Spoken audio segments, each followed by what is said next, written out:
Open your Bibles to Ephesians chapter 4, please, and that's where we'll begin tonight. Ephesians chapter 4. Thank you for being here. I know there's a lot of stuff you could be doing. Homework, housework, work, all kinds of stuff. Thank you for taking the gas money and the time and the effort to be here tonight. We'll try to make that worth it by opening up God's Word and studying from this to see what we can do to please Him better and to improve ourselves in His service. In Ephesians 4 and verse 17 it says, "So this I say and affirm together with the Lord, that you walk no longer just as the Gentiles also walk, in the futility of their mind, being darkened in their understanding, excluded from the life of God because of the ignorance that is in them, because of the hardness of their heart. And they, having become callous, have given themselves over to sensuality, for the practice of every kind of impurity with greediness. But you did not learn Christ in this way." We're going to come back and read some more of that in just a second, but I want you to notice in verse 17 as we begin, that phrase in the middle of verse 17, "Walk no longer just as the Gentiles also walk." In other words, change how you live. Isn't that what he's saying? Walk is a figure for the way you live. Change. Don't walk that way anymore. Change the way you live. We have a sermon suggestion box in the foyer there at Benchley. A few years ago, somebody put a 3-page note in the box that started off like this: "We live in a that's just how I am society." You know, we just say that. We just say, well, that's just the way I am. That's how I am. And the note went on to make some good, I think, biblical points. And that's where this sermon came from, is trying to address this issue of trying to excuse ourselves by saying, well, that's just the way that I am. You just have to get over it. Here's some more from that note in the box. It said, "We don't just see this attitude in worldly people. It crops up in all of us when there's some behavior or sin that we shouldn't allow to continue in ourselves. I see even Christians use this excuse to justify the continuing of some wrong in their life. How hypocritical to expect sinners to change, but we're unwilling to change ourselves. We need to stop using this phrase as an excuse to sin." Is that right? Yeah, the Bible agrees with that 100%. And so that's what the lesson is about tonight. So if you want the gist of the lesson, it's stop saying, "That's just how I am." So if you're pressed for time, you can leave now. That's the whole lesson right there. But if you'll stay a few minutes, I want to talk about that and really try to get us convinced of that and motivated to do something about it. God doesn't want us to think this. God doesn't want us to say this. He wants us to work on improving ourselves. You know, the Bible very clearly gives us that lesson that we need to become a new person. And that's why we're here in Ephesians chapter 4. This is figurative language that's used to describe the overhaul that we're supposed to have. This idea of put off the old self, the old person, and put on the new self. You see that several times in Scripture. I've got 3 of those passages up there. Ephesians 4 and Romans 6 and Colossians 3 use that same kind of phrasing and language to describe that overhaul. Look at Ephesians 4 again. We'll pick it up in verse 20. "But you did not learn Christ in this way. If indeed you have heard Him and have been taught in Him just as truth is in Jesus, that in reference to your former manner of life, you lay aside the old self." See that wording? Lay aside the old self, which is being corrupted in accordance with the lust of deceit, and that you be renewed in the spirit of your mind, and put on the new self, which in the likeness of God has been created in righteousness and holiness of the truth. And then the rest of the letter then goes on to kind of list a few examples of that. What does that mean in detail? Here's some things that various changes that we ought to undergo. In other words, here's the bad habits, you let go of all that bad stuff, and then here's the good stuff that you start doing. And so all of that is summed up as you get rid of the old self and you put on the new self. The old David dies, now I'm working on the new David the rest of my life. That's the idea. And so you see in verse 25, you lay aside falsehood, start telling the truth. Verses 26 and 7, watch your anger. Don't give the devil an opportunity when it comes to your anger. Verse 28, quit stealing stuff. Go get a job so that you can be generous to people. Verse 29, let no unwholesome word proceed out of your... So all of those are details. The main idea, though, is you become a new person. And Ephesians 4 is detailing that for us. Look over in Romans chapter 6, please. Romans chapter 6. This is another passage that uses that same kind of figure and that same concept that's being taught. So you wouldn't read the letter to the Ephesians and then come away concluding that, okay, I guess to be a Christian, becoming a Christian means I just start going to church on Sundays. You wouldn't get that impression. No, it's a whole lifestyle. It's a whole overhaul of who I am. That's clearly what it's saying. And here again in Romans chapter 6, it's the same idea. Verse 4, therefore we have been buried with him through baptism into death, so that as Christ was raised from the dead through the glory of the Father, so we too might walk in newness of life. There it is again, that same idea. We're walking in newness of life. Baptism is the beginning of this new life. And Paul is reminding, and by the way, we use Romans 6 all the time to talk about baptism, and that's good. It's talking about baptism. But he's not convincing these people to be baptized. They've been baptized. Just like a lot of people in this room tonight. You've been baptized. I'm not trying to convince you to get baptized. You've already done that. But what this letter is doing, and the way we can use it tonight, is to say, don't forget, when we got baptized, that was the start of the new me. And so now I'm walking in newness of life. Not that there's like one time, okay, I repent, I'm baptized, that's the only time I've ever repented. No, I continue to repent as I go on in my life. I continue to grow and figure out stuff that I shouldn't be doing, and I stop that, and I'm growing in all the stuff I should be doing. And so Romans 6 is describing that concept, this walking in newness of life. Verse 11, even so consider yourselves to be dead to sin, but alive to God in Christ Jesus. Therefore do not let sin reign in your mortal body, so that you obey its lusts. And do not go on presenting the members of your body to sin as instruments of unrighteousness, but present yourselves to God as those alive from the dead, and your members as instruments of righteousness to God. Isn't that the same concept? Out with the old, in with the new. I'm a whole new person. You don't read that and think, okay, being a Christian means pew warming. That's not what it's talking about here. It's a whole new person that's being born. Let's look at the third one now, please. Colossians chapter 3.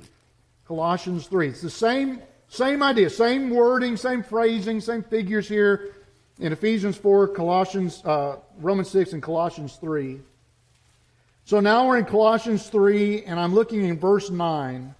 It says, do not lie to one another, since you laid aside the old self with its evil practices, and have put on the new self, who's being renewed to a true knowledge according to the image of the one who created him. There again, same idea, right? Same kind of wording, this whole passage, just like Ephesians, just like Romans. It goes on in listing specific behaviors. Here's the bad stuff you get rid of. Here's the good stuff that you start doing. Okay, so somebody says, I'm sorry if I'm mean. But that's just the way I am. I've just always been that kind of, I'm gruff. I know what I want.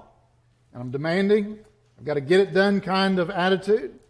And so when people aren't doing their jobs, sometimes I let them know about that. And sometimes it gets a little rough. Just the way I am. Well, verse 8 says, now put them all aside, anger, wrath, malice, slander, and abusive speech from your mouth. So if that's the kind of stuff you're talking about, you need to cut it out. You need to stop. The Bible says put that all away. Become a new person. Or maybe you might say, as one guy told me one time, look, I'm a nice guy, but don't cross me. He said, you come at me, I'm going to get you back. Worse, probably, than you got me. My dad was the same way.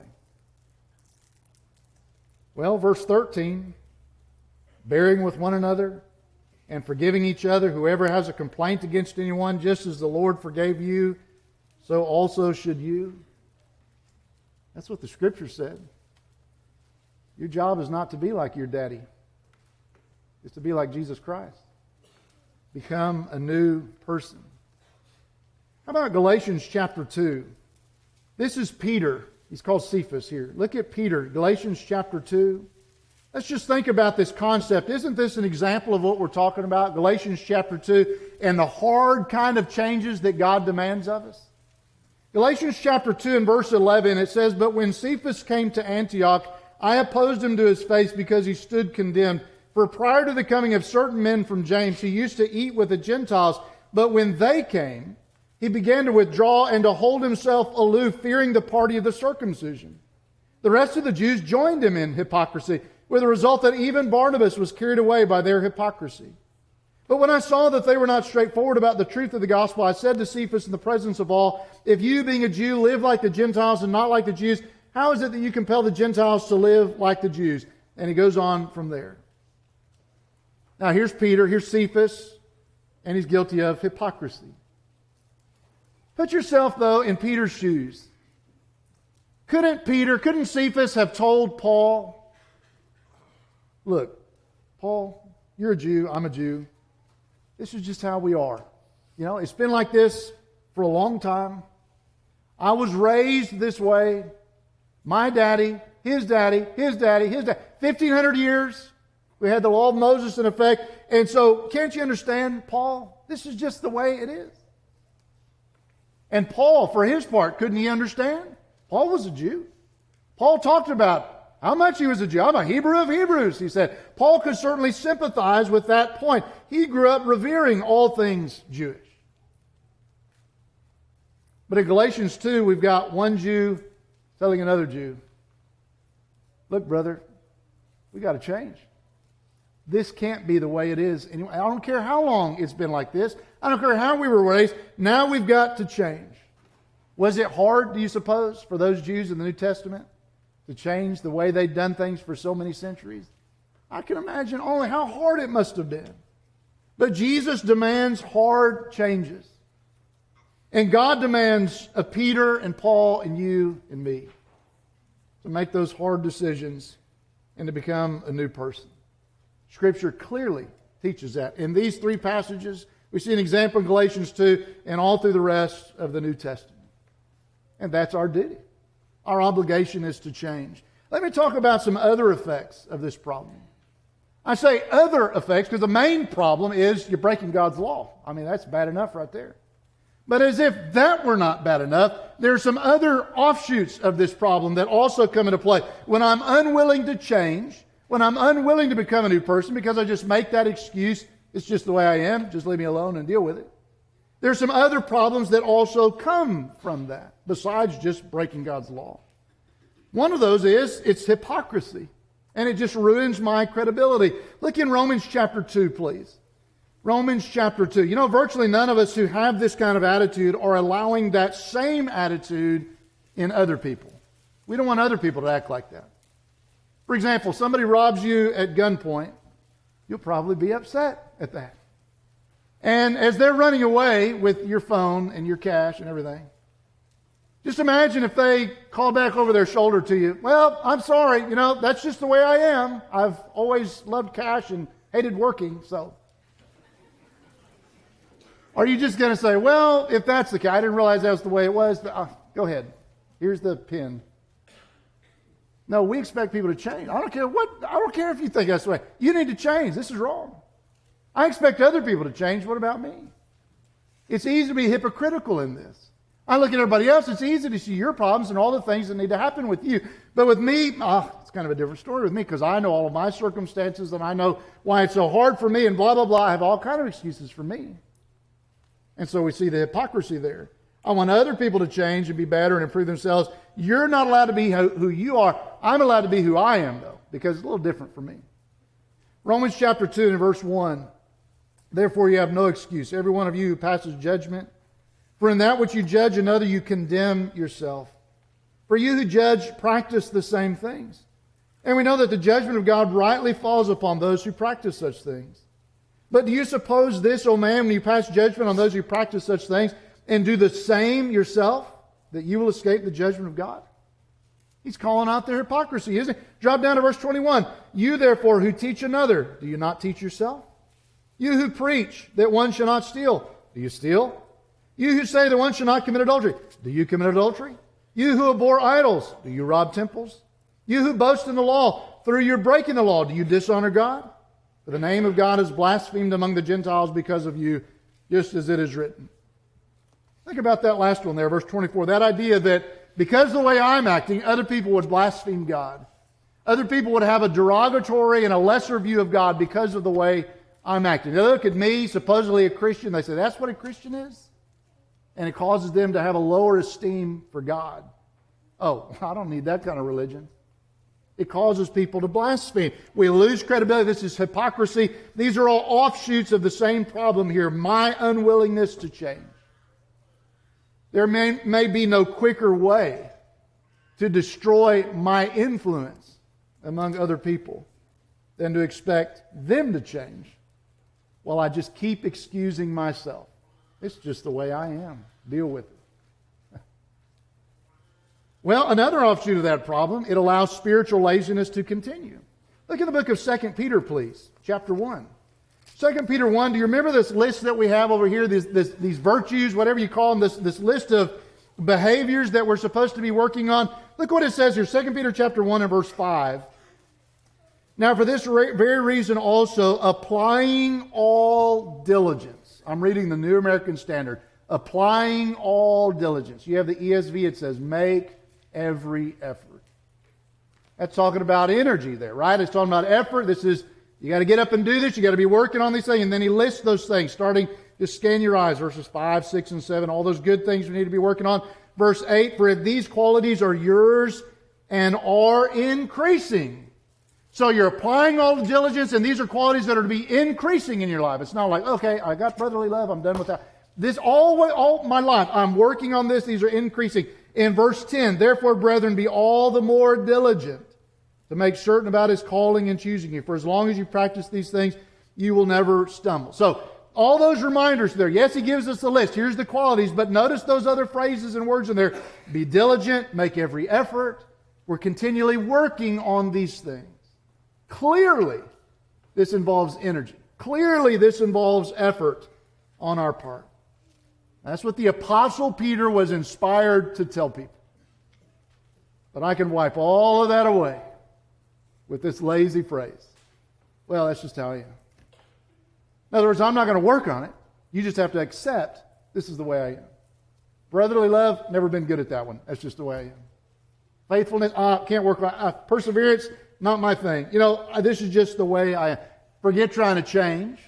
Forget working out. Forget all the instructions we have in 2 Peter 1 and lots of other passages. Who cares? Let's just chalk it up to something. It's just the way I was raised.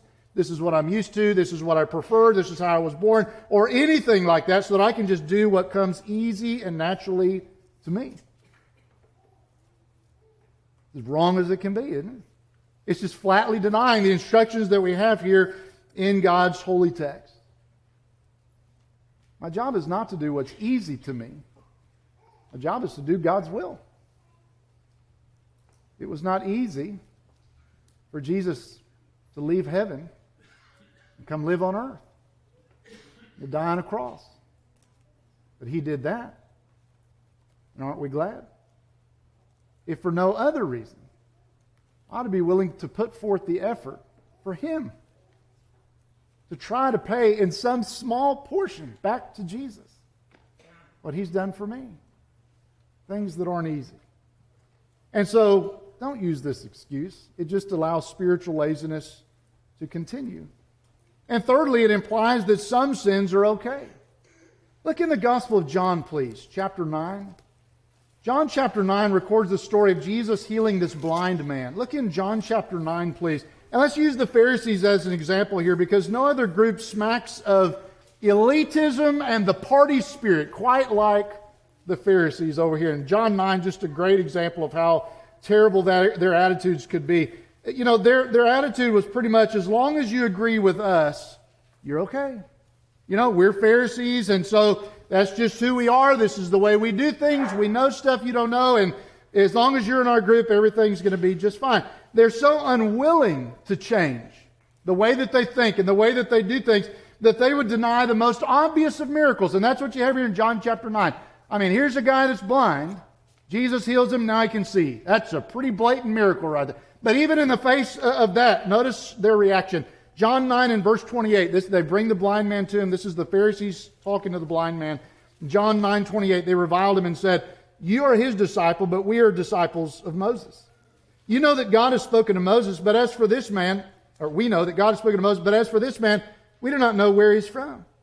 The man answered and said to them, well, here's an amazing thing, that you do not know where he is from, and yet he opened my eyes. We know that God does not hear sinners, but if anyone is God-fearing and does his will, he hears him. Since the beginning of time, it has never been heard that anyone opened the eyes of a person born blind. If this man were not from God, he could do nothing. Now, this man is making some pretty good points, isn't he? I mean, he's talking some sense here. This all makes sense. But yet, look at the response to him, verse 34. They answered him, you were born entirely in sin, and are you teaching us? And so they put him out. Can you imagine? Look at that ugly pride. They're talking to this blind man like he knows nothing. And they're just oozing with pride. You know, we're the religious elite. We know things. You can't even dream of the stuff that we know. That's how smart we are.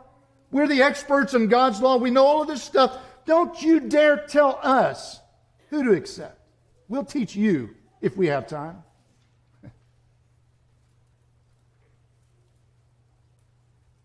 Is it possible for a member of a church of Christ to have that attitude? It is. And we better not do it. Because we'll be in the same boat as these foolish Pharisees in John chapter 9. Most of the Pharisees had the attitude that being a Pharisee pretty much guaranteed that what they were doing was right. We're in the right group, and therefore, that's it. End of story. We're just always right. Is that the way we feel? We're in the right group. We know the right things. We know all these technical points of God's law.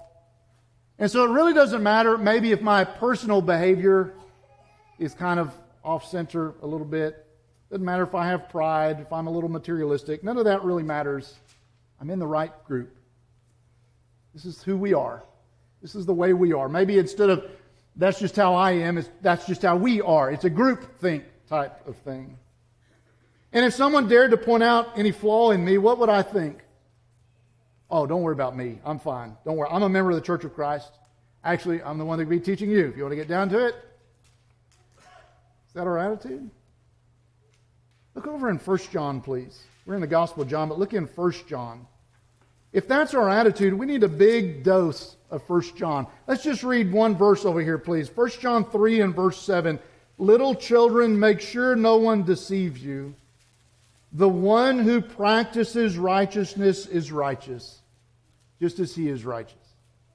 Let that wording sink in there. The one who practices righteousness is right. Not the one who wears a label, not the one who sits in a certain pew or has some certain phrase on a sign out front. The one who practices righteousness is righteous. That's how God sees it. You know, if someone questions some sin in your life or questions some practice of the local church, how would you respond to that? Would you just brush it off, kind of like the Pharisees brushed that guy off back in the Gospel of John? If someone told you, for example, you know, I'm afraid you're letting jealousy take hold in your heart. You know, I'm noticing you're kind of obsessed with what so-and-so has, and you're obsessively checking social media about this, and I'm just worried about you. It looks almost like you're becoming jealous here. How would you respond? Would you say, well, look, that's just the way I am. You don't need to worry about that, okay? You know, I go to church. I was baptized a few years ago. I'm there every Sunday. Don't worry about it. I'm fine. This is just the way it is. Really? It doesn't matter? That warning about jealousy in Galatians 5:20, just no big deal. Just forget about that. Is that the way we respond? Long as I'm baptized, long as I'm in a pew every week, is that what it is? Sounds a lot like the Pharisees, who would say, look, I'm a card-carrying Pharisee here. That's all you need to know. That's the end of the story. We're right, you're wrong. Nothing else to talk about. Or maybe if somebody were to ask you, why does this church do whatever? Fill in the blank. Why do you believe this? Why do you practice this? What would you say? Well, we've just always done it that way. Okay? I mean, why are you even asking that question? You know, I grew up in the church. If you'd have grown up in the church like I did, you'd know that. Let me put it to you this way. My great-grandpa used to have brother so-and-so, fill in the blank of a well-known preacher, over to supper all the time. And this is what brother so-and-so used to teach. And so Trust me, I've been in this a long time. This is just the way things are. Is that the way we answer questions? Is that our standard of authority? Just what Brother so-and-so, wait, just get rid of the New Testament. Who needs that anymore? Let's get Brother so-and-so's articles. Just go back. How do we know what's right and what's wrong? What's our standard of authority? And so let's be careful about this group thing. I'm a member of whatever. I'm a member of the Church of Christ. As good as that might be by itself. To be a member of a certain local church is what I'm talking about. That doesn't mean I'm saved. That might mean there's a mistake in fellowship, like 1 Corinthians 5. I need to look at my behavior, my beliefs. Am I going by the Bible? Am I doing what God wants me to do?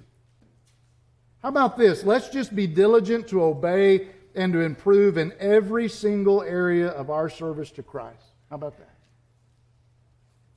So whether it's an individual problem or a group attitude problem, let's avoid it.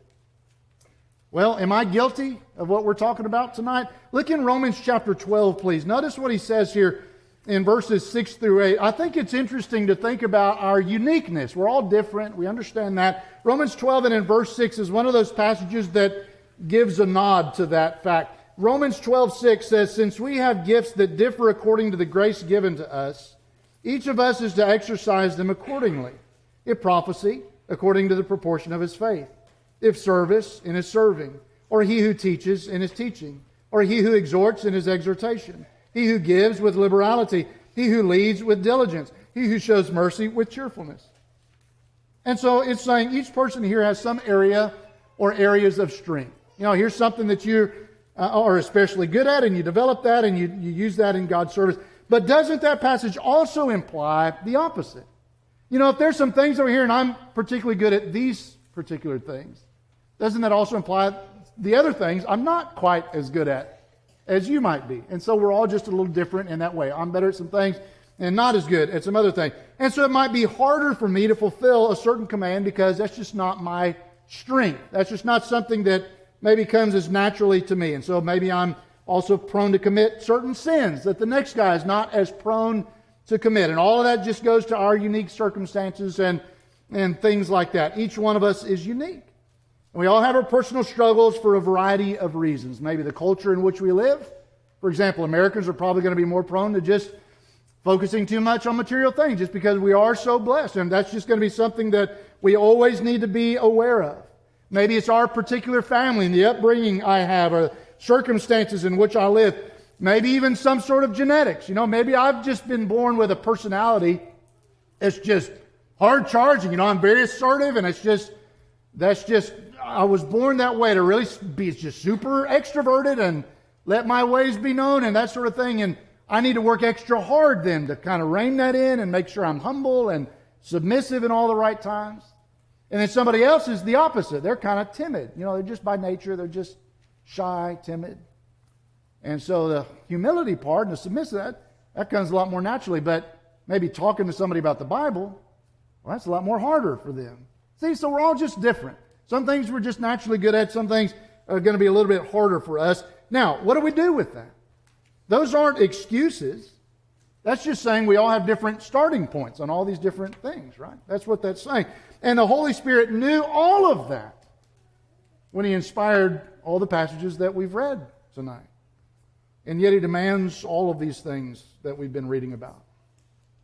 Let me illustrate with two examples here. And if you're not mad at me yet, this is the part where you get mad at me. Get your tomatoes ready. Let me just ask questions. Let's put it there. I'll just ask a couple of questions. Why are fathers singled out in a couple of passages? Ephesians 6:4, fathers, do not provoke your children to anger. Colossians 3:21, fathers, do not exasperate your children. Why fathers? In both of those passages, why are fathers called out in those passages? I mean, that's good instruction for moms and dads, but in those two passages it says fathers. Why is that? I don't know. Text doesn't say. Is it because males tend to have a quicker fuse with the kids? And they just need that special reminder? And so in both of those passages it's specified fathers. I want to make sure you're listening. Don't exasperate. Don't provoke to anger. Is that why? I don't know. Text doesn't say. What about gossip? We've got several passages that talk about gossip just in general for everybody. But we have 3 passages where women are specified. 1 Timothy 3:11, 1 Timothy 5:13, and Titus 2 and verse 3. Why is that? I don't know. The text doesn't say. Is there something about women that makes gossip especially tempting? I don't know. Maybe so. I just know that's what the verses say. But here's my point. Does it matter? It's wrong to do, right? It's wrong to be too hard on your kids, whether you're mom or dad. It's wrong to gossip, whether you're male or female. Does it matter?